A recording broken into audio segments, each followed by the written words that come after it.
그 하나님에 대한 절대적인 신뢰를 갖게 되니까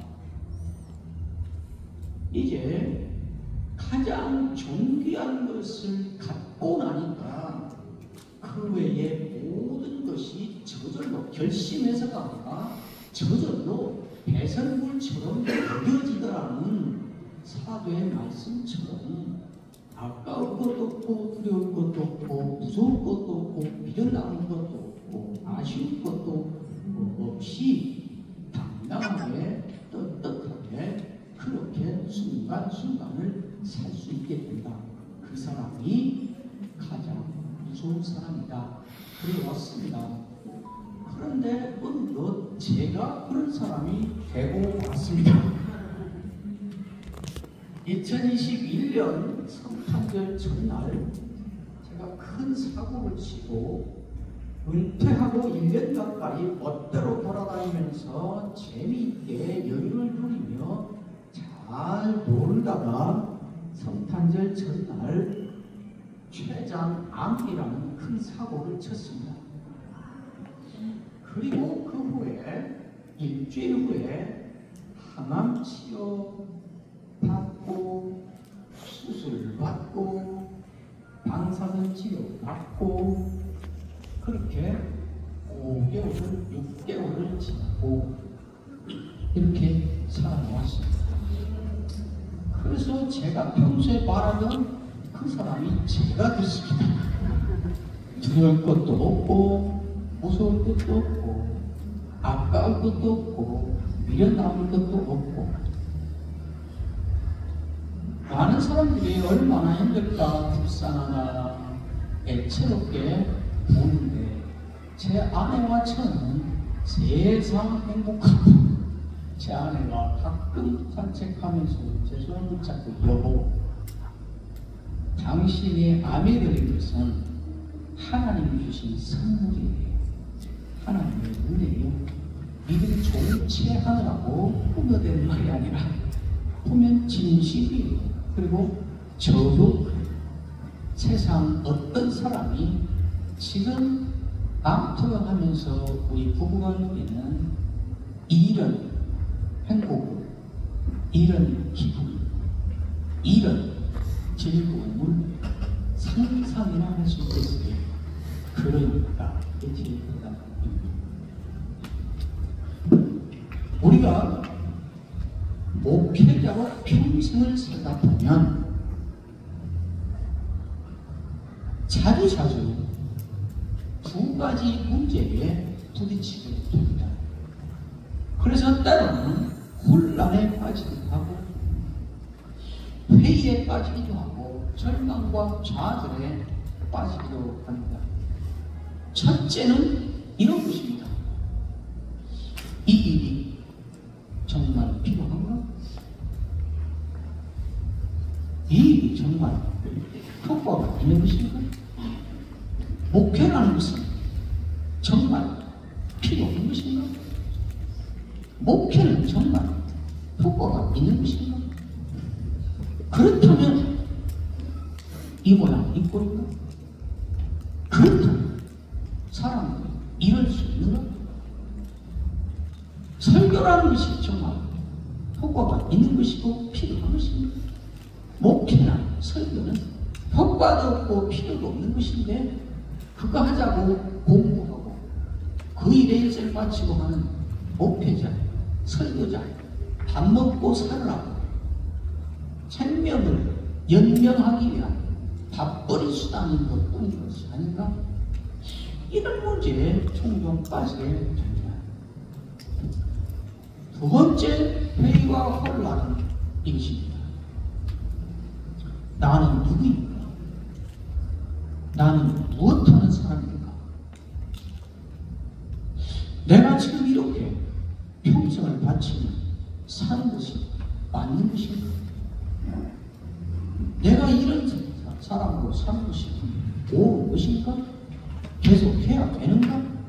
속아 살고 있는 건 혹시 아닌가? 헛짓하고 있는 거 아닌가? 평생 할 수 있는 것이 이것뿐이니까 이래 말아도 해서 먹고 살자고 지금 하는 것인가? 도대체 이 일을 하고 있는 나는 누구이냐? 나는 누구이냐? 이런 일을 당해도 천국 변화해도 나는 도대체 어떤 존재이길래 이런 억울한 일을 당해도 아무 소리 않고 견디며 나가야 비겁한 자기 자신에 대한 회의입니다. 앞에 것은 우리가 말하는 사역의 실효성에 대한 혼란입니다. 뒤에 문제는 그 일을 하고 있는 나라는 존재의 정체성에 대한 혼란입니다. 없으실까요? 그런 적이? 아마 거짓말일 거예요. 사도 바울도 왕 이런 문제로 많은 고민과 혼란을 겪었던 듯 싶습니다. 갈라디아 교회를 떠난 후에 갈라디아 교회 소식을 들으면서 내가 설교하고 가르치고 목회하는 것이 정말 필요 있는 것입니까? 그 문제에 좌절을 느끼고 혼란을 겪었던 것이 아닌가 싶습니다. 그러길래 갈라디아서를 시작하면서 첫 마디부터 그렇게 답답하고 화가 나는 모습으로 첫 마디를 화난 사람처럼 그렇게 외치며 복음을 표현했을 것입니다. 고린도 교회 소식을 듣고 나서는 고린도 교회 교인들이 바울은 알고 보니까 지내놓고 보니까 가짜였어. 바울은 진짜 설교자는 아무런데 우리가 몰랐어. 걔가 바울보다 훨씬 더 목회가 나온 사람이야. 별별 자식을 두고 듣는 소리를 들으면서 바울이 도대체 나는 누구인가? 나는 어떤 존재인가에 대한 혼란을 겪고 고민을 하지 않았나 싶습니다. 사도 바울이 드디어 답을 찾습니다. 드디어 그 고민과 회의와 혼란에 대한 나름대로의 답을 얻은 듯 보입니다. 그리고 무슨 일을 당해도 어떤 대우를 받아도 어떻게 내가 처리되고 나에 대하여 어떤 말이 떠돌아다녀도 내가 사역한 결과가 어떻게 배신감을 느끼고 허탈하게 맡겨놓는다 할지라도 그래도 나는 이거니까 나는 이러니까 이거 붙잡고 나는 가야 된다 하는 것이 맞다는 자기 확신을 확인하고 얻은 듯합니다. 오늘 우리가 읽은 고린도전서 4장 1절부터 5절을 보면 사도 바울은 자기가 얻은 이 답을 슬슬 풀어내고 있습니다. 자기의 이야기를 하면서 자기의 이야기, 이 답을 슬슬 풀어내고 있습니다. 우리라고 했지만, 우리 그렇게 했지만 사실 가만히 들어보면 자기 이야기입니다. 자기 이야기를 하고 있습니다. 또 그 이야기를 가만히 듣고 천천히 듣다 보면 바울은 자기 개인의 이야기를 하는 듯 하면서 사실은 자기처럼 목회 현장에 뛰어들어 있는 목회자, 사역자라는 직분을 갖고 전문적으로 사역을 하고 있는 우리 모두를 향해서 말하고 있구나, 나들으라고 말하고 있구나 라는 생각을 할 수밖에 없습니다. 그렇게 생각하고 이걸 또 듣고 또 듣다 보면 사도 바울은 단순히 목회자와 교회 지도자의 북한에서 지금 고린도 교회 보내 편지한 대목을 이렇게 말하고 있는 것이 아니고 예수 그리스도를 구주로 믿어 이제 구원받아 세상과는 다른 신분으로 세상 속에서 일상을 살아야 되는 베드로의 표현으로 빌리자면 이전에는 인자를 맛보지 못하였으나 이제는 인자를 맛본 자요 이전에는 긍휼을 입지 못한 백성이 되니 이제는 긍휼을 입은 백성이요 이전에는 이방인이요 외인이요 나그네였는데 이제는 하나님의 친백성이 되어서 다른 신분의 다른 삶을 살아야 되는 그래서 예수의 제자의 삶을 살아야 되며 천국 백성으로 천국이 아닌 이 혹독한 현실에서 천국 사람의 삶을 살아야 되는 모든 신자들을 향하여 하는 말씀이구나. 모든 신자들을 향하여 말하는 간접헌법이구나 라는 것을 확인하게 됩니다. 사도 바울은 먼저 자기가 얻은 답의 핵심을 말합니다. 나는 누구인가? 나는 무엇을 하는 사람인가? 그래서 1절을 그렇게 말합니다. 사람이 마땅히 우리를 그리스도의 일꾼이요 하나님의 비밀을 맡은 자로 여겼지요. 자기 확인을 얻은 최종 답을 지금 풀어놓고 있습니다. 그리스도의 일꾼이다. 하나님의 비밀을 맡은 자다. 첫째, 그리스도의 일꾼. 둘째, 하나님의 비밀을 맡은 자. 이 두 가지라고 말하고 있는 것이 아닙니다. 그리스도의 일꾼 그리고 둘째는 하나님의 비밀을 맡은 자 이 말이 아니고 그리스도의 일꾼 다시 말하면 하나님의 비밀을 맡은 자 같은 말을 바꿔서 반복해서 한 말입니다. 그리스도의 일꾼이라 여러분 일꾼이라는 말은 일꾼이라는 이 두 글자, 이 한 단어를 가지고는 절대로 그 의미가 완성되지 않습니다. 미완성입니다. 일꾼이라는 말은 그 완성된 의미를 갖기 위해서는 절대 의존적입니다. 그 앞에 뭐가 붙어야 맞습니다. 용인 시청의 일꾼, 학교의 일꾼, 군대의 일꾼, 교회의 일꾼 이렇게 그 앞에 뭐가 붙어야 일꾼은 어디에 속한 일꾼인가? 누구를 대상으로 일하는 일꾼인가? 누구를 위하여 일하는 일꾼인가가 완성이 돼서 드디어 그 의미가 완성되는 것입니다. 그렇지요? 그러니까 그리스도의 일꾼이라는 말은 그리스도에 속한 자요 그리스도를 위하여 사는 자요 그리스도에 의하여 사는 자요 그리스도에 절대 의존하며 있는 사람 존재라는 자기 확인이고 자기 정체성의 확인인 것입니다. 그렇죠?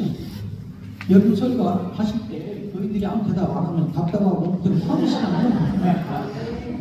정말 제가 여러분이고 여러분이 교인이에요. 여러분 재밌게 이해하시나요? 자꾸 물어볼 거예요. 답을 안 하면 제가 답하고 보다 저 혼자 답이 나오는데 그러니까 나는 일꾼인데 그리스도에 속한 일꾼 그리스도를 위하여 사는 일꾼이 그리스도 때문에 있는 일꾼이다 이 말인 것입니다. 사도 바울은 골로새서 1장 24절에 가면 또 다른 성 바울 자신 다른 데서는 자기를 여러 가지 말로 말합니다. 골로새 1장 24절에 가면 내가 교회의 일꾼이 된 것은 이렇게 교회의 일꾼이라고 합니다. 그 앞절에 올라가서 보면 내가 복음의 일꾼이 되었더라. 복음의 일꾼이라 그래요. 그리고 여기서는 그리스도의 일꾼이라 그럽니다. 그리고 고린도서 1장에 복음의 일꾼이요, 그 다음에 교회의 일꾼이요, 그리고는 교회의 일꾼된 직을 어떻게 수행하는가를 설명하면서 계속 말씀을 들고 나옵니다. 말씀 그 말씀으로 각 사람을 돌보고, 각 사람을 가르치고, 각 사람을 세우고, 각 사람을 준비하고 이렇게 말해요. 그러면서 이 말씀은 비밀이라 그래서 1장 24절 29절 사이에 보면 그 말씀을 갖고 계속 말하다가 느닷없이 말을 바꿔서 말해요. 그런데 이 말씀은 비밀이라 그래요. 비밀이라고 말하고 맨 마지막에 그 비밀은 곧 그리스도니라 그래요. 그러니까 그 말씀, 교회의 일꾼, 복음의 일꾼, 그 일꾼의 주인이 누구인가? 그리스도의 복음이요, 그리스도의 몸된 교회요. 그러니까 결국 교회의 일꾼이나 그리스도의 일꾼이나 복음의 일꾼이나 같은 말인데, 이 일꾼이라는 말을 다른 말로 바꿔서 말하면 하나님의 비밀을 맡은 자다, 그렇게 말하는 것이에요. 그렇죠? 그런데 하나님의 비밀이라는 게 구체적으로 뭔가 하고 봤더니 그리스도다 그래요. 그러니까 하나님의 비밀을 맡은 자라는 말은 하나님의 말씀을 맡은 자라는 말을 그렇게 한 것이고, 하나님의 말씀을 맡은 자라는 말은 결국은 그리스도를 맡았다는 말이 되는 것이에요. 그렇지 않습니까? 그러니까 자기를 그렇게 알고, 나는 이제 내가 목회한 결과가 어떻게 나타나든지, 누가 듣고 딴짓을 하든지 듣고 따라하든지, 나는 이제 어떤 경우에도 나는 내가 가는 길이 분명해, 내가 누군가가 나는 확실해 하고 단정을 짓고 그 결과를 이제 드러낸 것입니다. 어떤 상황에도 나는 휘둘리지 않고, 어떻게 세상이 뒤집어지고 개국교 현장이 어떻게 곤두박질을 쳐도 나를 대하는 사람들, 교인들 주위에 대하는 처우가 어떻게 나를 배신하고 어떻게 나를 뒤집어 엎어도 나는 이제 분명히 이거야 라고 내린 결론인 것입니다. 그것이 뭔가? 나는 너희가 아무리 나를 어떻게 해도, 나에 대해서 어떤 말로 나를 평하해도 나는 그리스도의 일꾼, 나는 그리스도를 맡은 사람이야. 그리고 가졌다는 것입니다. 이렇게 말해놓고 이렇게 시작한 말의 끝을 어떻게 끝맺음하는가? 사람들이 나를 그런 사람으로 여길지어다. 사람이 나를, 우리를 그리스도의 일꾼이요 하나님의 비밀을 맡은 자로 여길지어다. 그리고 이 말을 끝냅니다. 이 말을 잘못 읽는 사람, 교회 안에 턱없는 문제들을 일으켜서 무리를 일으키는 목사들이 자꾸 교회 안에서 턱없이 시험방진 방금 떠다가 자기 신세를 조정하는 애승이 신학생이 자꾸 생기고 그렇습니다. 사람이 나를 그리스도의 일꾼이요 하나님의 비밀을 맡은 자, 그리스도를 맡은 자로 여길지어다 하는 이 말을, 그러니까 우리 교인들, 다른 사람들, 나를 이런 사람들로 알아줘야 돼, 이렇게 읽어버린 것입니다. 여러분, 그러나 이 말을 제대로 정신 똑바로 차리고 따지면서 읽어보면 그 말이 아닙니다. 그 반대입니다. 이 말은 사도 바울이나 우리에게 이것을 그러니까 다른 사람들에게 알아보라고 요구할 권리로 주어진 말씀이 결코 아닌 것입니다. 그 전에 내가 하나님의 종인데 나한테 이 따위를 할 수 있어? 내가 그래도 하나님께 불림받고 안수받고 교회를 책임지도록 세움받은 그런 영적인 지도자인데 나를 이렇게 몰라보고 이렇게 할 수 있어? 그런 말들을 오래는 수없이 들어봤습니다. 이걸 이렇게 있는 바람에 새파란 예수님 전도사 신학생도 교회 가서 그래도 내가 교역자인데 부장 집사랍시고 나를 이렇게 무시하고 그런다고 자존심 상해서 교회 떠날 일을 하는 이런 분위기도 있고 그래서 저 같은 사람들 하나님 나도 때로는 제가 쌍욕을 욕 안 하는 거지. 저하고 욕 싫어하고 하는 것입니다. 이 말은 그러니까 사람들이 나를 알아봐야 돼. 알아볼 것을 요구할 권리로 요구권으로 청구권으로 준 것이 아니고 그러니까 너는 사람들 네가 그런 사람들인 것을 알아보게 해야 돼. 이 말로 준 것입니다. 의무로 준 말씀이고 책임으로 준 말씀입니다. 우리가 그런 사람들인 것을 알아봐야 될 책임을 교인들에게 부여한 것이 아니고 그들이 우리가 그런 사람이라는 것을 알아볼 수 있도록 해야 될 책임을 우리에게 주고 있는 것입니다. 그런데 못 알아봐요. 왜 못 알아볼까요? 그런 사람이라는 피가 안 나니까. 아무리 뜯어봐도 그런 사람이라는 것을 알아볼 증거가 없습니다. 교인들이 볼 때는 여러분들이 그렇다는 말 아닙니까? 오해하지 마시고 저 미워하지 마세요. 교인들이 볼 때는 우리 무서워서 못하는 거 목사님도 무서워서 피하고 우리 겁나서 안 하는 거 목사님도 겁나서 슬슬 딴좀 피해. 우리 못 가. 목사님도 못 가. 우리 건너가다 죽을까봐 여다가 못 건너가는데 목사님도 죽을까봐 하나님이 들어가라고 했는데 자기도 안 들어가. 저다 나는 목사님은 우리 이렇게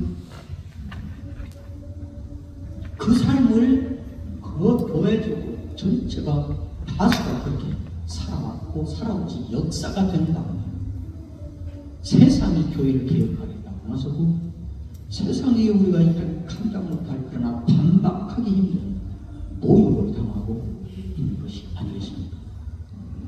티가 안 나십니까? 우리하고는 다르다. 저는 우리하고는 다른 세계를 갖고 있는 분이에요. 저분이 사는 길은 우리가 따라가볼 수 없는 다른 차원을 갖고 사는 분이에요. 저분을 보면 하나님이 살아있는 것이 분명해요. 저분을 보면 믿음이라는 것이 무엇인지 알겠어? 그러니까 그리스도의 일꾼이요 하나님의 비밀을 맡은 자예요. 그리스도를 걸머지고 사는 그리스도를 맡은 사람이라는 것을 알아보면 tin다 하는 것입니다. 그러니까 사도 바울이 말은 이제 저들이 우리가 그런 사람이라는 것을 알아볼 수 있게 살아야 됩니다. 이 말씀은 권리가 아니라 책임과 의무로 말씀하고 있습니다. 그리고 나서 사도 바울은 그래 놓고 나면 생길 의문에 대하여 자문자답하듯이 다음 용건을 틀어냅니다. 그러면 어떻게 하면 알아볼 수 있는데? 알아볼 수 있게 한다는 것은 무엇을 하면 그렇게 알아볼 수 있게 되는데 문제가 생기지 않잖아요. 가장 초보적인 설교는 여러분 그러므로 우리 알아볼 수 있도록 삽시다. 알아볼 수 있는 삶을 살도록 결단합시다. 이러고 바라보는 설교예요. 진짜 맥없는 설교지. 어떻게 하면 알아볼 수 있는데? 알아볼게 한다는 것이 구체적으로 뭘 하는 것인데? 그래서 사도 바울이 그 질문에 대한 답을 하고 있습니다. 2절이 그 말씀이지요. 그리고 맡은 자들에게 구할 것은 충성이다. 충성이래요. 우리가 충성을 하면 우리가 그런 사람인 것을 알아보게 됩니다. 충성과 아까 일국처럼 절대 의미의 완성을 위해서는 절대 의존적인 단어입니다. 충성이라는 말만 갖고는 구체성이 없습니다. 무엇을 말하는지 알 길이 없습니다. 충성의 대상이 정해집니다. 누구를 위하여 충성하는 것인가 하는 것이 정해져야 그 충성하는 거지. 그런데 충성이란 그리스도에 대한 충성이겠지. 앞에서 말했으니까 주제를 어쨌든 충성. 그러니까 저들이 나를 그런 사람인 줄 알아보게 해야겠다라는 생각이 들거든. 무엇을 하면 그렇게 알아볼 수 있게 되는가에 대한 답을 사도 바울이 하는데 그 답이 충성하면 저들이 너를 그런 사람으로 알아보게 돼. 말씀하는 것입니다. 충성하면 됩니다. 그러므로 여러분 충성합시다. 충성하면 우리가 어떤 사람인 줄 알아보게 됩니다. 충성할 때 우리가 그리스도를 맡은 사람이요, 하나님의 비밀을 맡은 사람이요, 그리스도를 위하여 일생 걸고 사는 사람이라면 진도가 나타나게 됩니다. 그러므로 여러분 충성합시다. 충성합시다.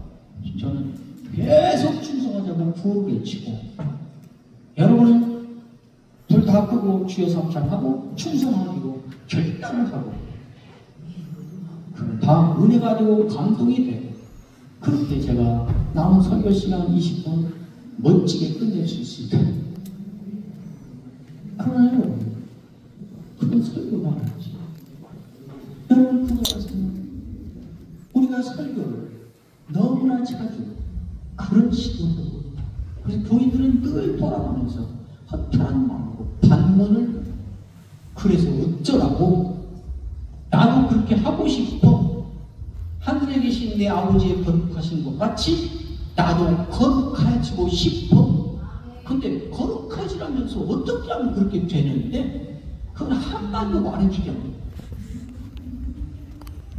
그냥 감동적인 멋들어진 구호만 외치고, 목숨을 건 듯한 결기어리고 비장한 결단을 하고, 그건 중요하긴 하지만 우리가 설교하는 목적은, 저들이 우리의 설교를 듣는 목적은 그것이 아니잖아요.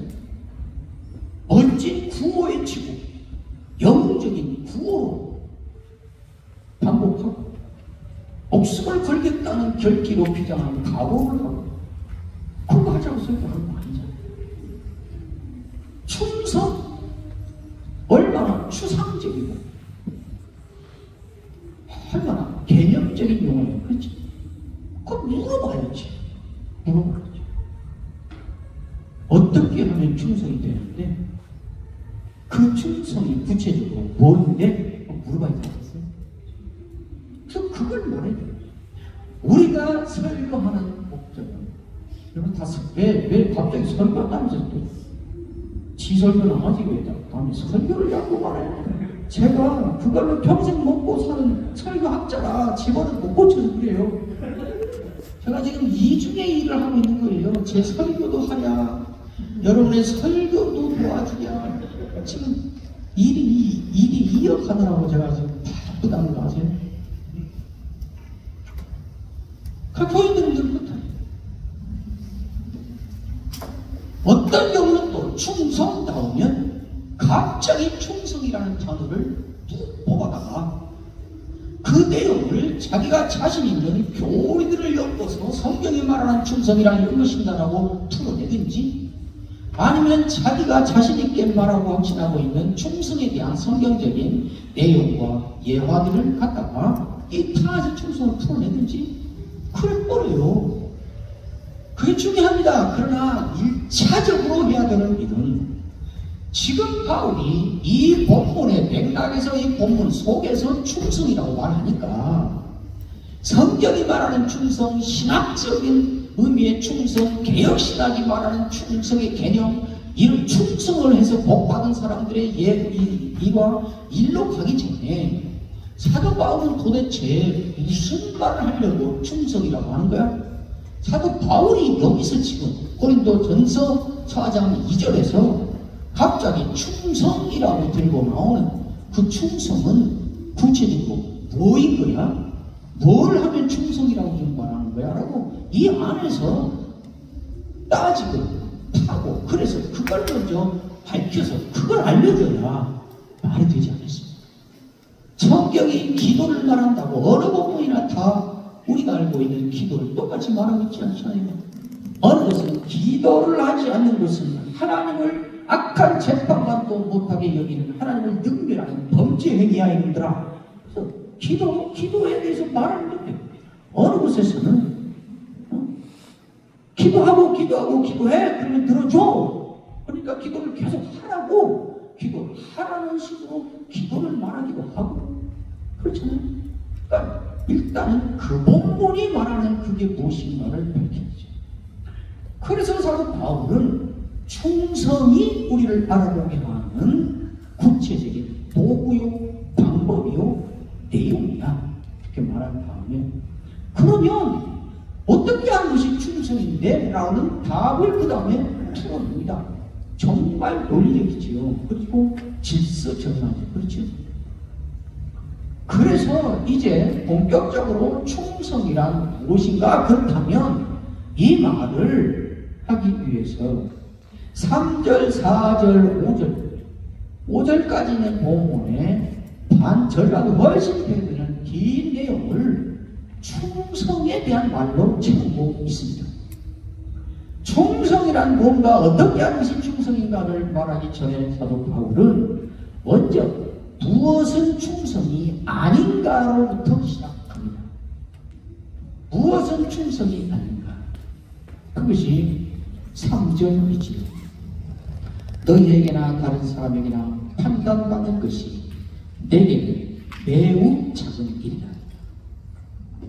너희에게나 다른 사람에게나 판단받는 것이 내게는 매우 작은 일이다. 다 설교자들이시라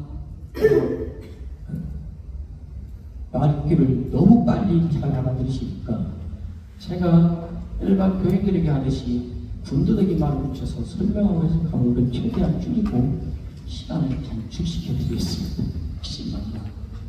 이게 무슨 말일까요? 너희에게 다른 사람에게나 판단받는 것이 내게는 매우 작은 일이다. 한마디로 말하면 나는 다른 사람이 나를 어떻게 보는가, 다른 사람이 나를 어떻게 말하는가 평판에 휘둘리지 않아요. 다른 사람이 나를 어떻게 보는가, 나에 대한 다른 사람의 평판이 나의 처신과 행동과 나의 판단을 결정하는 최고의 절대적인 기준으로 삼지 않는다는 말입니다. 다른 말로 하면 여론에 휘둘리지 않아. 다른 사람들이 나를 어떻게 볼까가 내 행동과 내 가는 길을 결정짓는 결정적인 기준으로 나는 여기지 않아. 이 말입니다. 너무나 많은 사람들이 이것에 목숨을 걸고 살지요. 여론, 평판을 절대 가치를 두고 판단의 기준을 두고 그렇게 살다가 인생 마침 사람들이 세상 밖에나 교회 안에나 역사적으로 수없이 있어 왔습니다. 빌라도가 이 여론의 최종적인 근거, 기준을 두고 처신을 그때그때 결정하다가 하나님을 죽이는 살인자가 됐습니다. 당신 바리새인과 서기관과 종교 지도자는 여론이 어떻게 돌아가는가를 절대 기준으로 삼고 살다가 메시아를 십자가에 죽였습니다. 바울은 그렇지 않다는 것입니다. 이제 고린도 교회가 나를 두고 뭐라고 말하는지, 갈라디아 교회가 나를 가르쳐 어떻게 말하는지, 나는 그들이 말하는 것에 내 행동을 제압하지 않아 그들에게 좋은 평가 받기 위해서 나는 이리도 저리도 휘둘리지 않아요. 이렇게 말하는지, 그렇게 사는 것은 여론에 끌리고 평판을 기준으로 절대 의존하면서 처신을 하고 사역을 하고 이렇게 가는 것은 충성이 아니라고, 그건 충성하는 것이 아니라고 지금 말하고 있는 것입니다. 여러분 오해하지 마십시오. 이 말은 누가 뭐라고 하든지 네가 한번 맘먹었으면 그 관심 갖지 말고 무시해버리고 그냥 밀어붙여, 이 말이 아닙니다. 뻔뻔스러워지라는 말이 아니고 옹고집으로 자기 고집에 집착해서 다 무시하고 너 하고 싶은 대로 해, 그 말 아닙니다. 뒤에 보시면 알지만 그것에 휘둘리지 않는 더 높은 기준이 있어서 나는 이 기준대로 사는데, 나는 이 근거로 결정을 하는데 어떤 다른 평판이 온다 해도 그 휘둘리지 않고 그것에 내가 휘말리지 않고 그냥 나는 이 기준으로 살 거야. 이게 충성이니까. 그거 평판의 여론에 나를 맡기고 그게 제한받으며 살면 그것은 충성하는 것이 아닌 것이 되니까 이렇게 말하고 있는 것입니다. 내 고집대로 해보기 위해서 우격 따짐으로 우기는 것이 아니라 정말 따라가야 될 기준이 있어서 이 기준으로만 살기 때문에 그런 것들이 힘들지 않습니다. 이것이 충성이고, 만약 그렇게 하면 그것은 너를 그런 사람으로 알아보게 하는 그런 충성이 아닌 것이라고 말하고 있는 것입니다. 두 번째 충성이 아닌 것은 무엇입니까? 3절 하반절부터 이야기합니다. 나도 나를 판단하지 아니하노니 내가 자책할 아무것도 깨닫지 못하나 이로 말미암아 의롭다 함을 얻지 못하노라. 말이 고상하고 어렵고 복잡한 것 같지만 한마디로 말하면 나는 내 양심의 떳떳함도 내 행동의 절대 기준으로 삼지 않아 하는 말입니다. 다른 사람이 나를 뭐라고 하는가 뿐만 아니라 내 자신이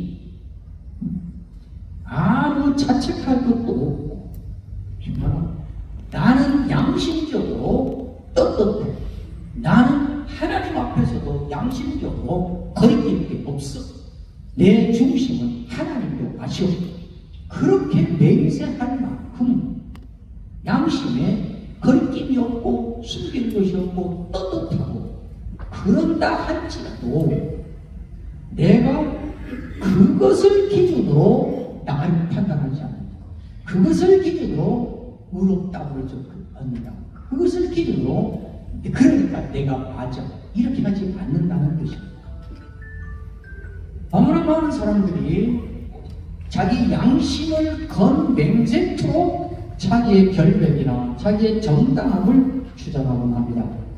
그러나 여러분, 우리가 다 알다시피 그 양심이라는 것이 사람마다 다르다는 걸 아세요? 어떤 사람은 사기치고 남 등쳐먹고 그렇게 해가지고 돈 벌었어요. 왜 그러냐고, 그거 아니잖냐고, 그건 나쁜 짓이지 않냐고 그러면, 야, 요새 세상에 이 정도도 안 하고 어떻게 살아? 세상 일정 모르는 소리 하지만 요즘에 이 정도 안 하는 놈이 어딨냐? 당당해요. 그리고 그렇게 안 하는 사람을 가르쳐 세상 문점 모르는 바보래요. 그런데 너 인마 늘 이렇게 손만 보고 이용한다고 그렇게 살지. 요즘 세상이 뭐 어떤 세상인데 고백하는 세상이요. 이 정도도 안 하는 사람 어디 있냐? 데려와봐. 당당해요. 그런데 어떤 사람은 자기에게 억울한 소리하고 누명 뒤집어 세우고 너무 답답하고 원통해서 참다 못해서 쫓아가서 밝히고 사과받고 잘못했다고 용서해달라고 사과받고 한번 책망하고 그것을 치고 넘어갔어요. 윤리적으로나 법적으로나 상식적으로나 경험적으로나 정당해 당했어요. 그런데도 그리고 와서 에이 저기 같은 놈 그거 하나 그냥 받아들이지 못하고 그거 못 참아서 가서 그렇게 해서 또 따지고 그 사람 목사가 무슨 신앙이 그따위야. 그래가지고 새벽마다 나와서 울면서 회개하는 양식이 있어요. 그렇잖아요. 그러니까 양식이 사람마다 달라요. 요즘 이런 세상에 목회하면서 이 정도도 안 하고 목회하는 사람이 그러니까 늘 비실비실 교인도 몇 명 모이고 그따위 목회하지. 그런 목회자가 있는가 하면 설교 한 번 준비하는 거 소홀히 해가지고 은혜를 끼치는데 못 끼쳤다고 통곡하며 새벽에 우는 그런 또 목사도 있어요. 양식이 살아요. 그러니까 자기 양식을 믿는 것처럼 위험한 게 없어요. 사람은 양식적으로 선할 수가 없어요. 우리가 다 바르게 배워서 알듯이 인간이라는 존재 자체가 전적으로 타락하고 부패한 본성이 죄여서 가만 놔두면 틈만 생기면 죄를 향하여 저절로 자식에게 쇠가 끌려가는 죄지향성 본성을 가진 존재들이에요. 자기 양심을 내세워서 자기 주장을 하지 않는 그것은 충성하는 것이 아니라고 바울이 지금 말하고 있습니다. 그리고 이제 사도 바울은 드디어 그렇다면 무엇이 충성인가, 어떻게 하는 것이 충성인가를 밝히고 있습니다. 4절 하반절에 그렇게 말하죠. 나를 심판하실 이는 주시리라. 그러므로 때가 이르기 전 곧 주께서 오시기까지 아무것도 판단하지 말라. 우리에게 하는 말이기도 하지만 1차적으로는 자기가 자기에게 다짐하며 하는, 자기에게 하는 말입니다. 그러면 무엇을 기준으로 사는가? 무엇이 자기 처신, 행동, 판단, 생각의 절대 기준인 것이고 그걸 기준으로 삼고 사는가? 나를 심판하시는 주시자. 여기 심판한다는 말은 나중에 와서 잘잘못을 가르치고 벌 주고 상고 나중에 와서 천국과 치고 가르고 이런 자라난다는 그 심판, 우리가 알고 있는 그런 개념의 심판이 아니고 이 본문에서 보면 그리스도가